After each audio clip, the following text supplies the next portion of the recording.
بدترین عذاب عربوں پر آیا کھڑا ہے، سروں پر ٹنا ہوا ہے، بدترین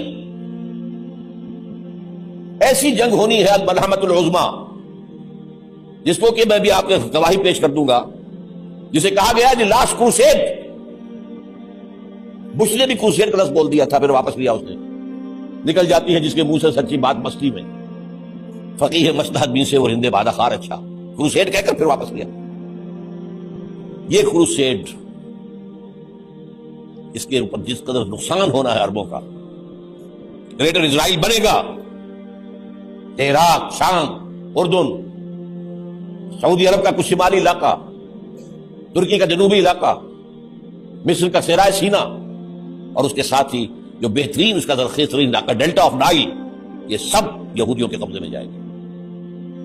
اس کو حدیث میں کہا گیا الملحمۃ العظمیٰ۔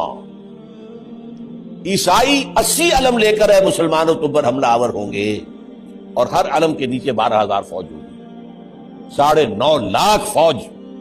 یہ نیٹو کی تیاری کس کے لیے ہو رہی ہے؟ جب USSR کا خاتمہ ہوا تو پوچھا گیا تھا نیٹو چیز سے، اب کس لیے؟ تمہارا وہ دشمن تو ختم ہو گیا، اب ہمیں اسلامک فنڈامنٹلزم سے نمٹنا ہے۔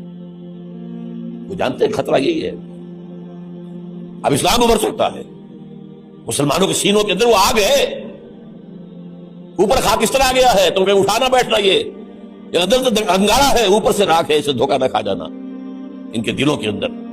اب بش نے کہا تھا مسلمان چاہتے ہیں کہ ہسپانیہ سے لے کر انڈونیشیا تک نظام خلافت قائم کریں۔ اب میں حیران ہوا تھا کہ اس کمبخت کو ہسپانیہ کا خیال کیسے آ گیا؟ ہمیں تو کبھی آتا ہی نہیں، اب ہم تو بھول گئے، وہ تو 500 برس پرانی بات ہے جبکہ وہاں سے ہمیں نکال دیا گیا تھا۔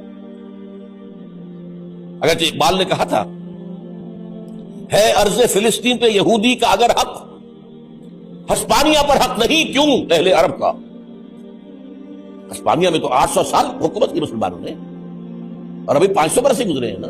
یہودی تو ارض مقدس سے 2000 سال نکالے گئے، انہیں لا کے آباد کیا گیا، عربوں کے سینے میں خنجر بھونک دیا گیا۔ وہ چھوٹا سا ملک جو چاہتا کرتا، کوئی پوچھنے والا نہیں۔ امریکہ جیسے اپنے بیٹے کی حفاظت کرے ویسے کرتا، اور حضور نے فرمایا ہے وہ جنگ جب ہوگی تو ایک باپ کے اگر 100 بیٹے ہوں گے تو 99 ختم ہو جائیں گے، ایک بچے گا۔ یہ حدیث ہے، حدیث ہے صحیح۔ اور آپ نے فرمایا ویل للعرب من شر قد اقترب، عربوں کے لیے ہلاکت ہے، عربوں کے لیے بربادی ہے اس شر سے جو قریب آ چکی ہے۔ اور آج جس طرح انہوں نے ان کی تہذیب کو اختیار کر لیا، دبئی جا کر دیکھیے، بدترین مغربی معاشرہ جو ہے وہ دبئی کے اندر ہم نے قائم کر کے دکھا دیا۔